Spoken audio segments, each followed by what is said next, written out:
Dito ako ngayon sa Figaro Monthly.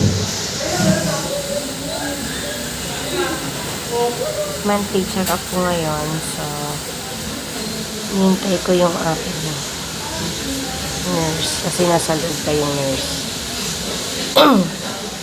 Mamaya hindi ako makakapag-video. So, i-update ko.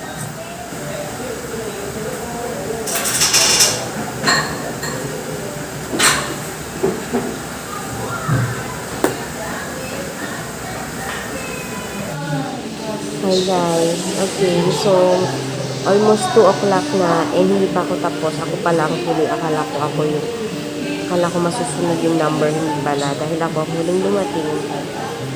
Huli din ako. Ayun. Okay, so next time alam ko na. Pag number 12, pag may number ka, dapat maaga ka pa rin. Ayun. So mag-isa ko na lang dito. Ayan. Wala nang ibang mga pasyente. Ayun. So, hindi pa ako nagda-lunch. Mamaya update ko kayo ulit. It's already 4:35 in the afternoon and kakauwi lang namin galing sa check-up. Yes, kanina nga, kanina sabi ko sa inyo na monthly check-up ko. Hindi ko alam kung naintindihan nyo yung mga sinabi ko doon kasi may lamok. Ayun nga, monthly check-up po ngayon. So, today is September 22. So, ibigyan ko lang kayo ng update about my pregnancy. Okay, second video ng ating pregnancy journey.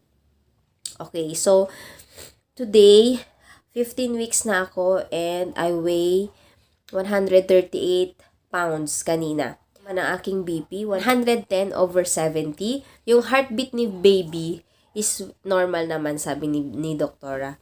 So, kanina, ang ginawa lang sa akin is yun nga, yung chinek yung heartbeat ni baby, fundic height. Pagod ako, dami kong nakain kasi late na, katatapos lang namin mag-lunch. So, very, very late na siya. Ayan, so, hindi na ako nakapag-update kaagad kasi nga, sobrang gutom na kami kanina. Ayun. So, ibang-iba ang pregnancy ko ngayong second baby kasi at ang sa napansin ko sa aking skin, ang dami kong mga, yung ganyan no, itong mga mancha na to, galing pa yan sa aking first pregnancy. Hindi pa siya natanggal.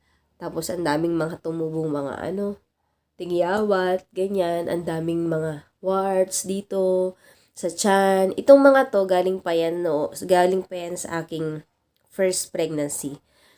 Ayan, ang aking background, yung picture ni Carla, ayan, tinanggal niya yung nandito, tsaka yung nandito. Ayun, may singit ko lang, no?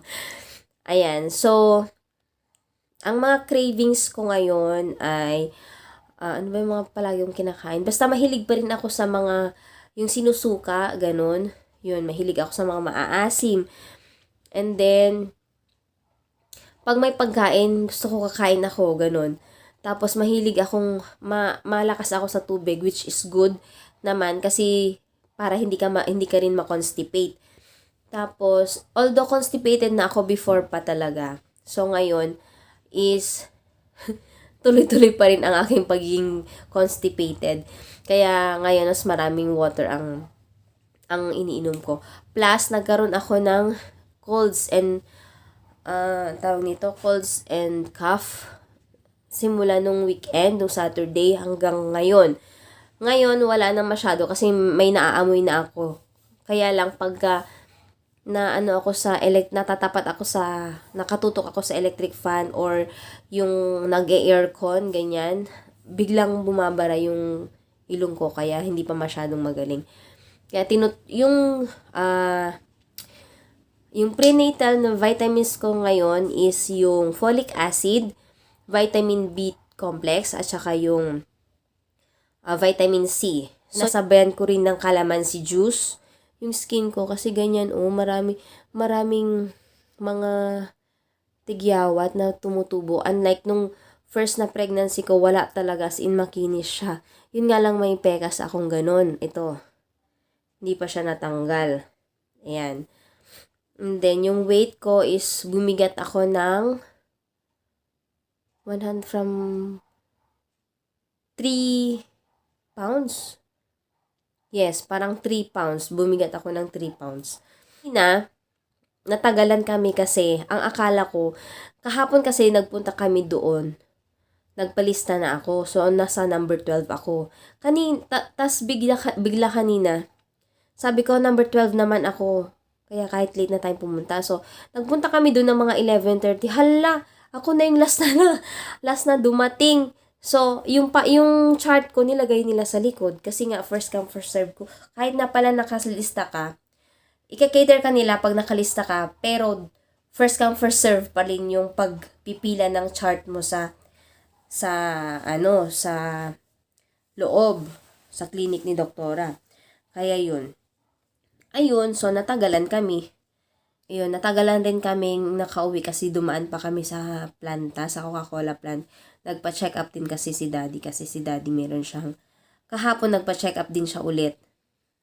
And meron siyang tonsillitis. Pero hindi siya binigyan ng antibiotic ng doktor. Kaya kanina bumalik siya. Ayun, nagbigay na siya ng antibiotic kasi sabi niya na may plema na siyang lumabas. Ayun.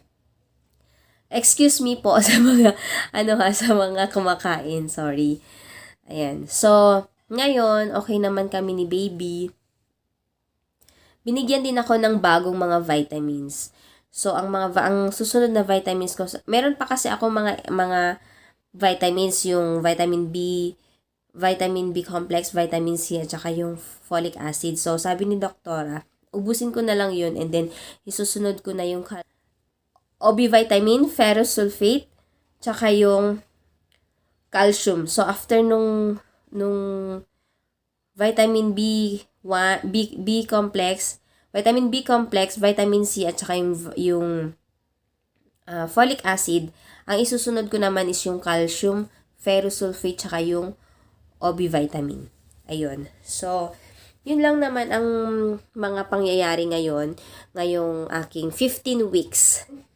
Ipapakita ko sa inyo kung gaano nakalaki yung tiyan ko ngayon. Medyo malaki, mapapansin nyo na malaki talaga siya kasi katatapos ko lang kumain, sobrang busog ako. Teka, papakita ko sa inyo.